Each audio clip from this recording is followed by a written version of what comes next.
Welcome to the Broadcast Exchange from Newscast Studio. I'm your host, Dak Dillon. On the Exchange, we talk with those leading the future of broadcast design, technology, and content. Today, I'm joined by Laura Herzing of Silver Spoon. Silver Spoon is at the forefront of design and technology, creating unique extended reality and augmented reality experiences for CBS Sports, Fox, and other broadcasters. Well, thank you for joining me today on the Broadcast Exchange, Laura. I suspect many listeners will not be familiar with Silver Spoon, but many will have seen your work. You have worked on some entertainment programs. You've done a lot recently in the sports industry. So help introduce us to Silver Spoon and what you all are all about. So in a nutshell, Silver Spoon creates real-time AR and XR content through Unreal Engine. We got our start about 6 or 7 years ago as a motion capture studio that was primarily serving other VFX studios in the commercial and entertainment industries. And through our work in motion capture, we became a very early adopter of Unreal and really quickly realized the power that this program had, not just for real-time preview, but for final pixel as well.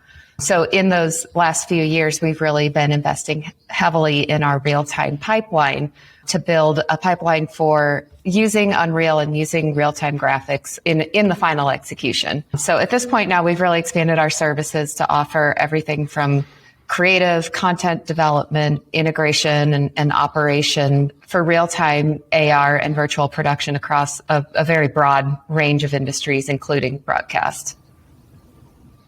Yeah, you brought up the Unreal Engine. It is crazy how much it has swallowed up the industry in the past 2 or 3 or 4 years, where it was, maybe one company used it and now suddenly it's become the standard bearer. How does it fit in to your overall growth and where do you see it going from here?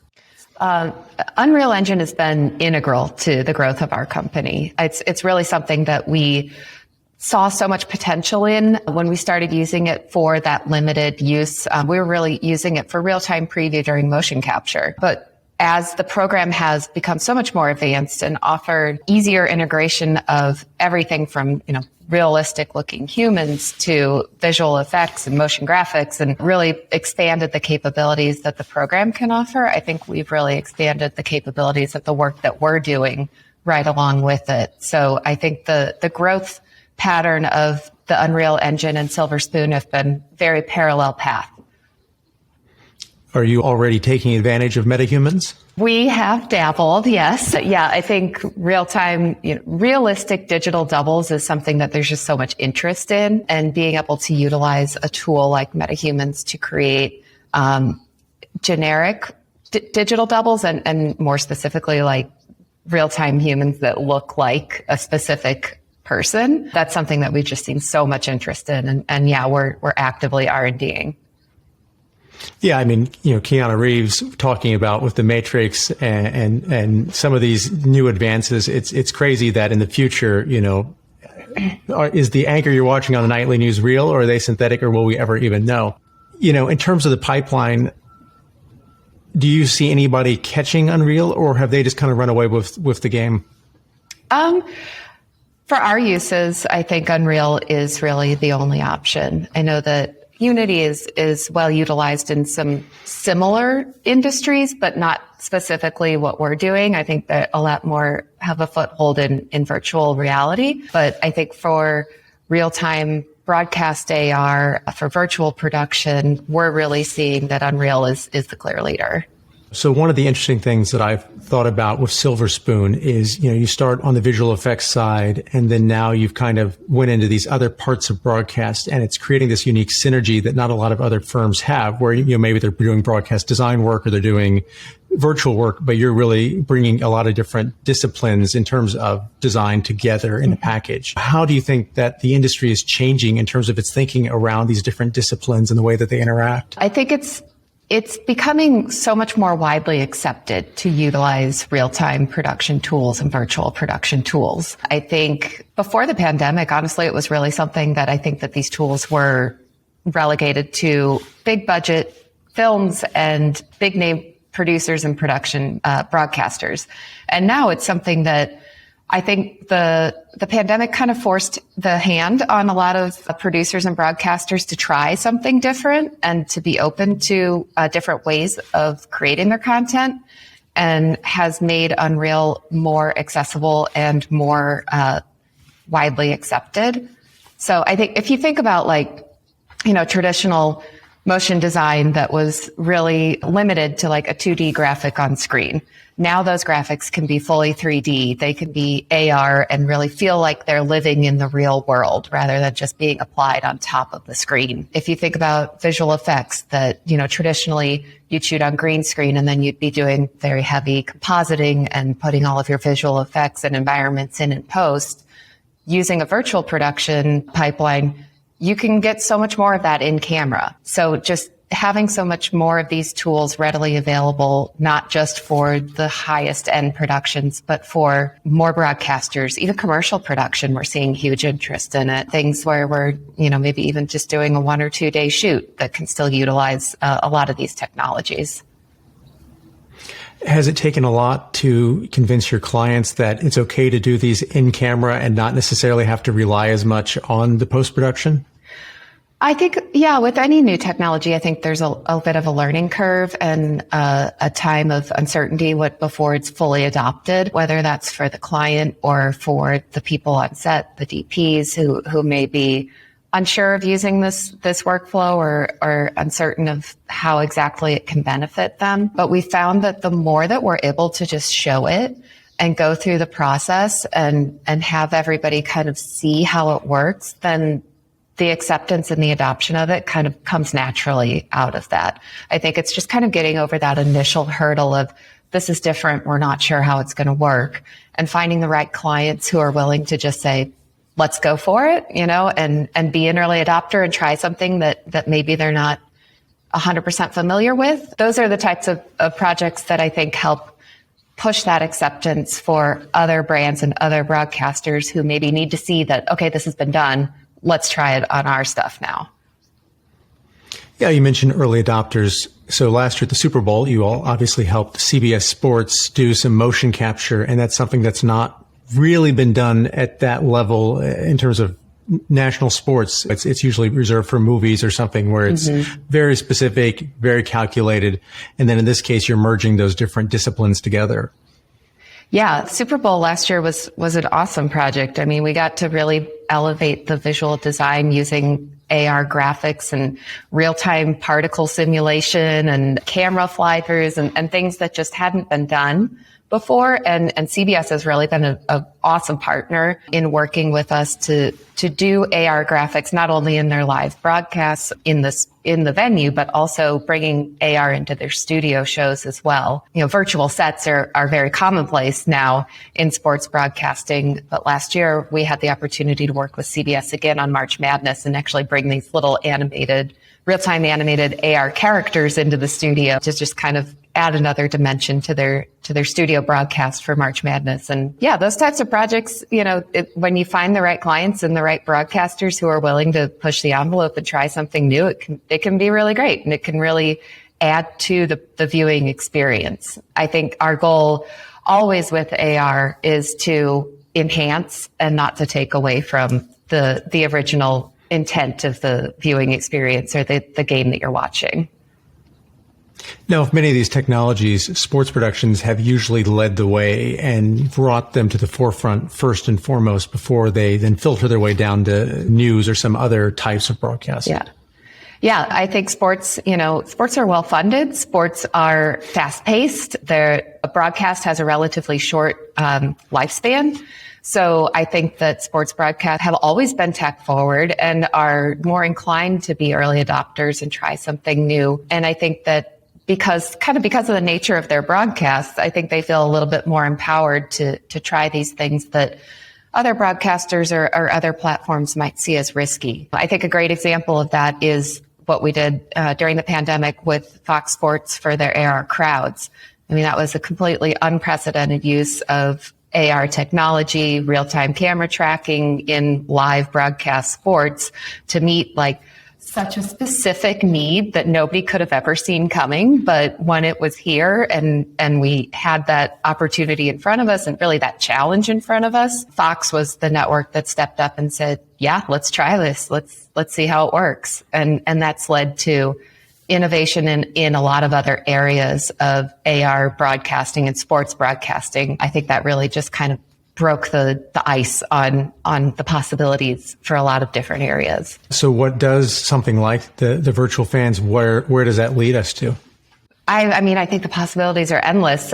Directly out of that, we've worked in sports. I already talked about the Super Bowl and March Madness. I think both of those projects were kind of a direct correlation to what we did with Fox and the AR crowds. That also kind of led us, specifically at Silver Spoon, into the entertainment industry and doing studio shows like Fox's Alter Ego, which just finished airing. It was the first real-time AR singing competition. So all of the characters are real-time animated. There's real people backstage driving them through live motion capture, and then they're composited onto the stage in real time. It's all happening in camera. And that, I think, is a natural progression of where we started with the AR crowds, taking it to a much more artistic execution, but still all the principles of how we did it are the same. It's just you kind of take it to the next level. So talking about Alter Ego a little bit more specifically, tell us a little bit about what goes into that production to allow that to happen each week. Because it's not like The Masked Singer where they just have to wear a costume. Right. I mean, in a workflow like this, pre-production is so important because, like you said, it's not just putting on a costume. You're creating these custom avatars. All of the costumes that they're wearing need to be created ahead of time. So what you actually saw air was just a small fraction of the wardrobe that we had built for these avatars, because you don't know from week to week which one of them is going to advance. So planning and pre-production is a huge part of it. And then having time on site to really integrate systems is, I think, just so important, especially since AR, motion capture, these things are not part of a typical broadcast pipeline, right? So fully integrating into a setup for a broadcast TV show where we're moving very quickly, the shoot days are close together, there's not a lot of time to change things on the fly. Having the workflows kind of worked out and prepared ahead of time allowed us to meet that demand and keep up with that rigorous reality show shooting schedule. And yeah, it was important for everybody to just kind of be on the same page with this from the start. And then also for Fox as a network to be open to adding this whole new dimension to their workflow and working through, the stumbling blocks that are naturally there when you're putting something completely new in your pipeline. So for a show like that, are you pre-baking the textures in for these avatars, or is this something where it's picking in the lighting from the environment they're in? How's that? The textures are baked in. So, we had a whole team of wardrobe artists that were creating the clothing that the avatars are wearing. So the avatars that are in engine are fully textured, and then the lighting is happening in real time. So as we were working with Lulu AR, who is the vendor who handled the AR composite, they had a DMX operator who was, controlling the virtual lighting to match the real world lighting. And all of that is happening in real time. So for every performance, every interview, the lighting scenario is unique, and that's being controlled by a person, by an operator who's making the virtual world fully realistically integrate with the practical world that we're seeing on stage. I had another interview recently talking about one of the studios for the Olympics, and they brought up that they think in the future there will be a kind of a virtual lighting designer assigned to all of these type of projects because, in the past, the scenic designer, whoever was modeling it, would just kind of decide what the lighting was going to look like. But now to make that cohesion and that realism, you have to kind of layer it in so much. Yeah. 100%. Yeah, I think that is an essential role. If you're working with a mixture of practical and virtual lighting, just like you need a lighting designer to do the practical lighting on your set, you need a lighting designer to do your virtual lighting and to make sure that those two systems are working in tandem and are cohesive so that the AR, whatever the AR is that you're trying to put into the real world, looks naturally integrated, because otherwise you're going to end up getting a result that the eye catches and that breaks the illusion unless it is very closely integrated. Where do you think this all takes us? It's been a very fast progression now to see it also in the entertainment sphere on these kind of day turn shows that are quick turn shows. Where does this lead us to? How does this impact future storytelling? I think you'll see a lot more of it in reality. I think you'll see a lot more of it in scripted television. The idea of kind of having your real life, your in-person life, and your metaverse life or your online life, or, that's an idea that's becoming so commonplace and so mainstream. And I think that we'll see a lot more of that type of storytelling in narrative and in films and movies. So I think that the production of that lends itself very well to what we're doing, where we're basically creating that metaverse and that online persona. So yeah, I think that's definitely something you'll see. I think too, like you were saying at the top of the call, having virtual people and avatars in places where you might expect that it would be a human, whether that's a host or a newscaster. I mean, we've seen a bunch of virtual influencers already, take hold and really build fan bases. So I think we're not that far away from that, where we have either realistic or stylized. We have the avatars who are kind of coming into our lives and are accepted in ways that humans would have been or are in those roles previously. Yeah, I mean, it's a topic for a different day, but obviously when you start synthesizing real people, raises a lot of ethical things, but that's for the journalism folks to figure out. Sure. Not necessarily, Let's just say we're talking about used. Stylized avatars only. Yes. Yeah. We're not talking deep fakes. What obstacles do you see right now that are still there? Is it compute power? Is it the fact that you can't get an NVIDIA engine?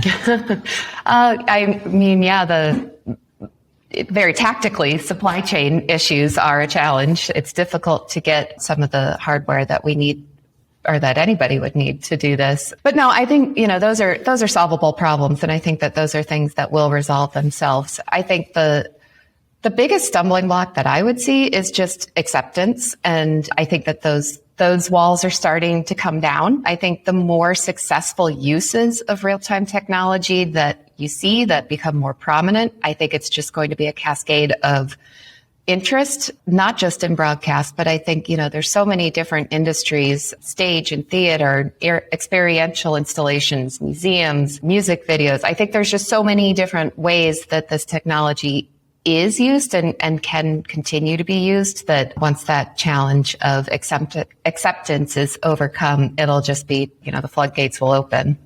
So where are you looking for inspiration today to prepare these future experiences? It's a good question. I think inspiration can really be found everywhere. I mean, seeing what other people are doing with the technology. I love trying to watch TV or videos or movies and figure out how each shot was made. I think anybody that is in production or is in the industry probably struggles with that, where you get a little caught up in the details. So I think just, looking around and taking inspiration from what other folks are doing is always a great place to start. And I mean, personally, sometimes I kind of just like to walk away from it too. I find that sometimes the best ideas come when I'm like out for a walk or cooking or doing something completely unrelated to screens and real-time content and the industry, but giving your mind and yourself the space to kind of absorb everything that you're taking in all day. And then you come back to your work with a new purpose and with a fresh mind, that new ideas can kind of emerge when you step away from it. Especially now more than ever, I think we all need to get outside a little bit more. Yes. What's next for Silver Spoon? Where are you all headed? We are really looking to the future. I mean, we've had such tremendous growth over the last couple of years. And like I've been saying, there's just so many different industries where I think real-time content and these technologies are applicable. But specifically, we are just about to open our XR stage in Nyack, New York. So we are building a volume of our own, taking all of our learnings in virtual production and creating a space where we can shoot and continue to R&D projects there. We're also really getting focused in like I mentioned earlier, large scale installations. So whether that's projection mapping or using LEDs, taking real time content and taking it out of the screen and taking it into real life in venues and experiential spaces where people can interact with things in real time and kind of get that experience that we've seen on screen, but now we want to bring it into real life. And hopefully as being able to do things in real life and in person becomes more open and available to us, hopefully. We keep saying that, but I think we'll be right there and ready for it when that time comes. And then, just continuing to expand our footprint in broadcast, entertainment, and films. We've had some really awesome partners in both sports and entertainment world that have accepted, the challenges of doing things for the first time, but also reap some of the benefits of being early adopters and able to try things for the first time. So I think that, again, as we get over that hurdle of acceptance, those industries are just wide open for us. On the live event side, there's obviously going to be a lot of pent-up demand that will eventually come cascading back to a lot of these type of venues and settings. It's just a question of when, In the UK, they said we have 6 more years ahead of us. So hopefully that is not the case of pandemic world. But, well, thank you so much for taking some time out of your day to talk about where you all are headed and what you're up to. We'll be on the lookout for more. Awesome. Thank you so much. This was great. Thanks for joining us today on the Broadcast Exchange. Make sure to subscribe for the latest Broadcast Exchange episodes on your favorite podcast platform or watch our video episodes on YouTube. To learn more, visit broadcastexchange.show. And if you have a question you'd like to see answered here on the show by one of our guests, please tweet at us at Newscast Studio.